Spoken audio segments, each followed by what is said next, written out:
Perder o medo de não ser aprovado está interligado a se sentir preparado para a prova. Faz sentido essa pergunta? Isso faz muita diferença, Faz. né, Kelly? Quando você se sente preparado para a prova, tem mais chance de você sentir medo quando você não está preparado ou quando você está preparado? Não, quando você está preparado, você pode sentir medo, é normal sentir medo. Por exemplo, quando eu cheguei na prova do ITA, eu estava preparado. E eu fiquei com medo de ver as questões erradas. As questões que eu não sabia resolver e fiquei com muito medo. Mas a pessoa precisa criar evidências de que existe a preparação, de que ela estava preparada, né? A pessoa precisa criar evidências de que ela estava preparada. Quais evidências são essas? Se você chegar lá no dia da prova e olhar para o seu passado, qual história que você vai contar? Imagine duas pessoas, o João e o Pedro.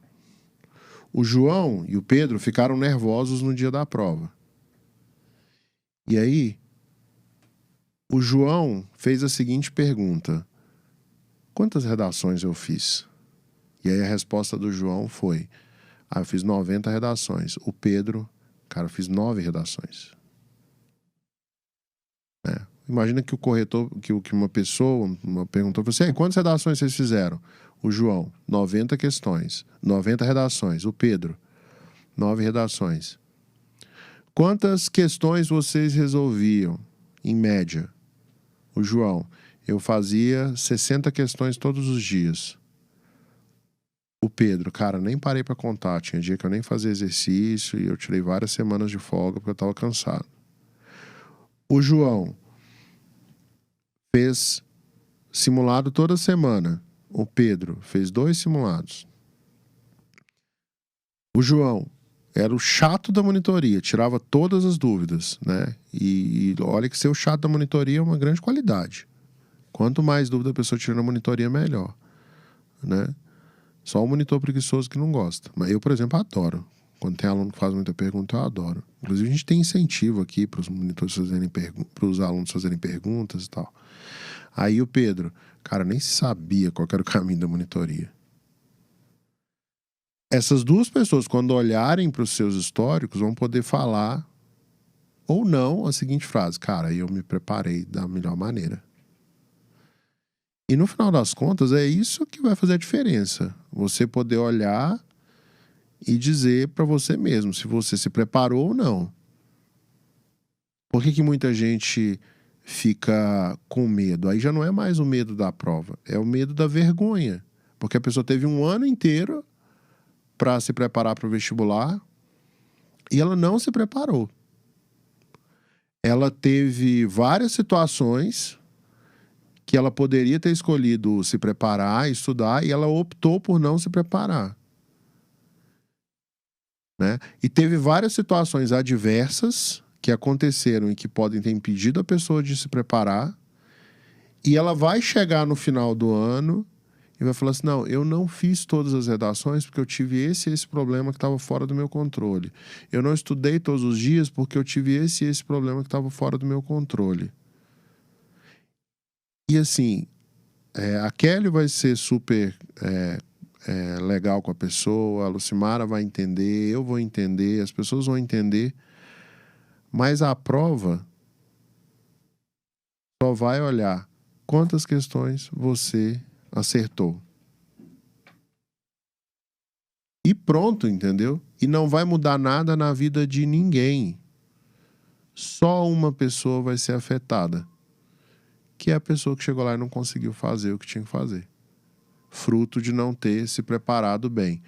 Diversos motivos. Por exemplo, a gente já teve a aluna aqui no quadro que estava indo super bem na preparação e teve um problema sério de saúde, ficou internada, ficou em coma e tal. Pô, não tem como fazer nada. A gente ficou triste, entendeu? A gente deu a vaga para a pessoa estudar mais um ano. Porque totalmente fora do controle. Mas a prova, a concorrência, não estava nem aí. Nem aí. E aí a pessoa fica com medo depois, porque ela sabe que não fez o que tinha que fazer. e de enfrentar esse fracasso, né? O medo de enfrentar o fracasso, às vezes, assusta mais do que o próprio medo do fracasso. Isso. O Moisés falou uma questão muito interessante aqui sobre tirar dúvidas, que eu acho que também está interligada a essa questão do fracasso. Que ele foi uma pessoa que... vou ler a pergunta dele certinho. Na escola, eu fui repreendido pelo coordenador do curso por ser uma pessoa que perguntava demais.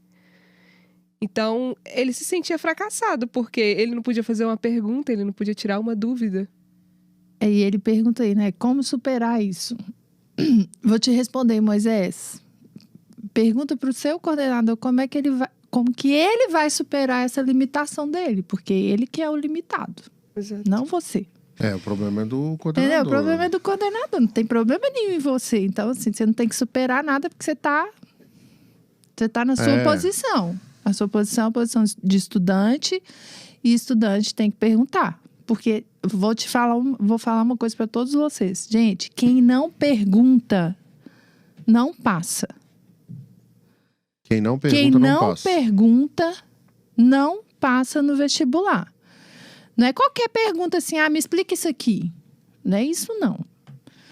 Mas a pergunta consciente do aluno que identifica onde ele não sabe, isso independe da disciplina. Qualquer disciplina.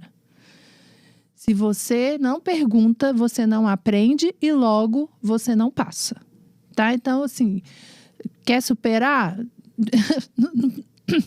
Você não tem que superar nada. Tipo assim, apaga essa pessoa da sua vida porque ela não vai te agregar nada e segue em frente. Continua sendo a pessoa questionadora que você é. Porque é assim que a gente... Gente, quem que não faz pergunta? Já viram uma criança? Olha, que é uma coisa mais natural do que uma criança de 3... Gente, senta do lado de uma criança de 4 anos pra vocês verem. O que acontece? Quantas perguntas uma criança de 4 anos faz? Por quê? Porque o cérebro dela está aberto para o aprendizado. E o caminho mais curto para aprender é fazendo uma pergunta para quem sabe, principalmente. Você quer aprender uma coisa rápido? Vai lá e pergunta para quem sabe. Não tem nada de errado, isso é um processo natural. Então, assim... Bota isso aí. Pode pedir hashtag? Pode pedir hashtag? Eu coloquei, eu já puxei Bruno, uma hashtag aqui, pode pedir? Quem não Pode, pergunta, não passa. Qual que é a hashtag? Quem não pergunta, não passa. Essa é a hashtag. Gente, né? Posta aí no seu Instagram, grita pro mundo. Quem Pergunta não pra pergunta... Pergunta não pra passar. passa. Pode ser ficar menor um pouquinho. Hashtag pergunta pra passar, o Bruno sugeriu aqui. Não sei, tem que ver se o pessoal vai gostar, né? O pessoal já começa a compartilhar já tá aqui. todo Quem não mundo pergunta, aqui, ó. Quem não passa. pergunta, não passa. É isso aí, entendeu? Então, pergunta. O cara não quer te responder, volta a pergunta. Você não sabe, não? Isso é legal. Já pergunta pra ele logo, você não sabe, não? Não, eu pergunto pra outra pessoa, pode deixar. Entendeu? É assim que você vai superar isso. Quer deixar a pessoa sem chão, é você colocar ela nessa situação. Tinha um colega que a gente fazia isso na faculdade com ele. Ele é ultra mega inteligente e a gente tava estudando junto, aí chegava no meia-noite, assim, a gente querendo aprender alguma coisa, não conseguia, aí a gente virava pra ele, ô Jorge, ensina isso aqui pra nós. Ele, não vou ensinar não sei o quê. Aí na hora que ele começava com isso, eu virava pro Luiz, né, que ele é até meu padrinho de casamento, falou assim, o apelido dele era Baiano, né? Falou, Baiano, eu sei porque que o Jorge não quer responder. Aí ele já sacava por quê. Eu falei assim, eu acho que ele não sabe. Ele falou, não, ele não sabe, é por isso mesmo. Sempre que ele não sabe, ele fica falando dessas coisas, né? Aí o Jorge, não, eu sei. Eu falei assim, então explica pra nós. Não quero explicar. Aí a gente falou assim, não, vamos perguntar pra fulano de tal, que é mais inteligente. Aí ele levantava na hora, falou, não, vocês não sabem qual é isso aqui e tal, não sei o quê. Você sabe mesmo, agora entendi direitinho. Explica só esse pedaço aqui de novo. Não, gente, isso é um conceito que é muito importante para trabalhar o medo, tá? Inclusive, quando você pergunta, né, e a pessoa vai lá e te fala, te dá a resposta, né, e abre ali a sua mente, isso vai te dando segurança, você tá aprendendo as coisas. Né? A pessoa acaba compartilhando também com você outras experiências e isso vai nos movimentando. Isso movimenta a gente no ambiente de trabalho, no ambiente de estudos, em várias situações. E, o ano que eu passei, o Bruno talvez seja isso também. O ano que eu passei, gente, eu encontrava mais com os monitores e com os corretores de redação. E o que eu ia fazer lá? Pergunta. Do que com os professores nas aulas. Foi o ano que eu passei, foi o ano que eu mais tirei dúvida na minha vida. De todas as disciplinas. Todas. Então, assim, dúvida é algo natural, né? Algo que tem que ser resolvido antes da prova. Não pode deixar para o final da prova.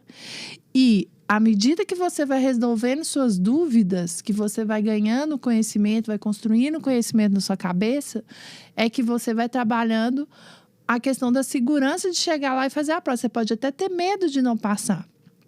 Que foi uma coisa que eu senti. Eu tinha medo de não passar, mas eu tinha certeza que para alguém tomar minha vaga no dia que eu fiz o vestibular, que a pessoa ia ter que brigar muito.